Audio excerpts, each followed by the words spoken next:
Welcome to our kitchen. Today we're making a kale salad. It's going to be topped with a nice seared wild-caught salmon. We have some dried cherries, some almonds, maple lemon vinaigrette. Very simple. Let's get started. So we have some gorgeous kale here today.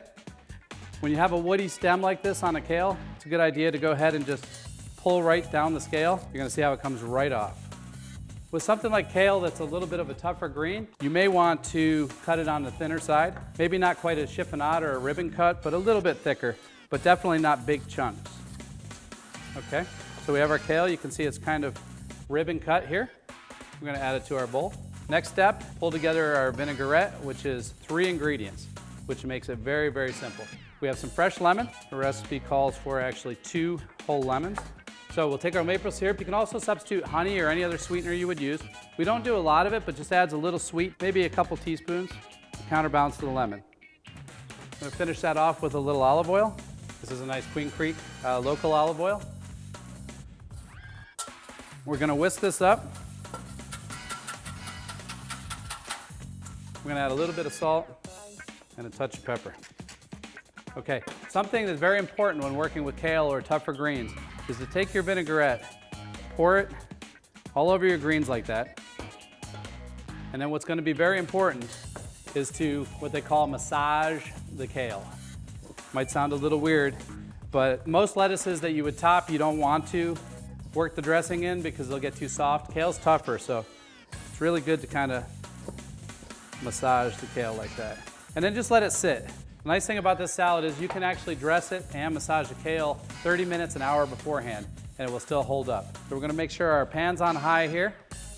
While we let that warm up for a second, we're going to add our dried cherries. Once again, you could use cranberry or another dried fruit. We also toasted some almonds, just in the oven until they get that nice brown color. Kind of stir that up, okay? So we have our kale salad, cherries, almonds, just waiting for us here. Our pan's on high. We're going to add a little bit of Queen Creek extra virgin olive oil. We have some wild-caught Pacific salmon here. I'm going to hit it just with a little bit of kosher salt, some black pepper.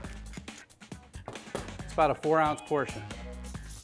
I'm going to add it to our pan, and you can see that it's right away sizzling very nice. A piece this size is only going to cook for about a minute or 2. So it looks like it's time to flip our salmon. I'm going to go in there with a spatula. As you can see, we have a beautiful crust. Probably only going to go for another minute or so. I'm going to take our salad at this point with our almonds, dried cherries. I'm going to turn our salmon off, let it finish for just a second.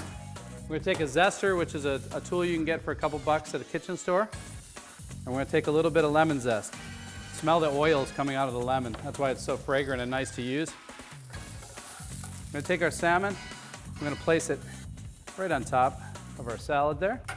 We're going to take some of this lemon zest, and we're just going to kind of garnish and add a little pop of lemon flavor to the dish. And there you are. And we have a kale salad with cherries, almonds, wild salmon, and a little lemon zest. Chef's Menu is brought to you by the Sustainable Food Systems program at Rio Salado College. For today's recipe, please visit this address.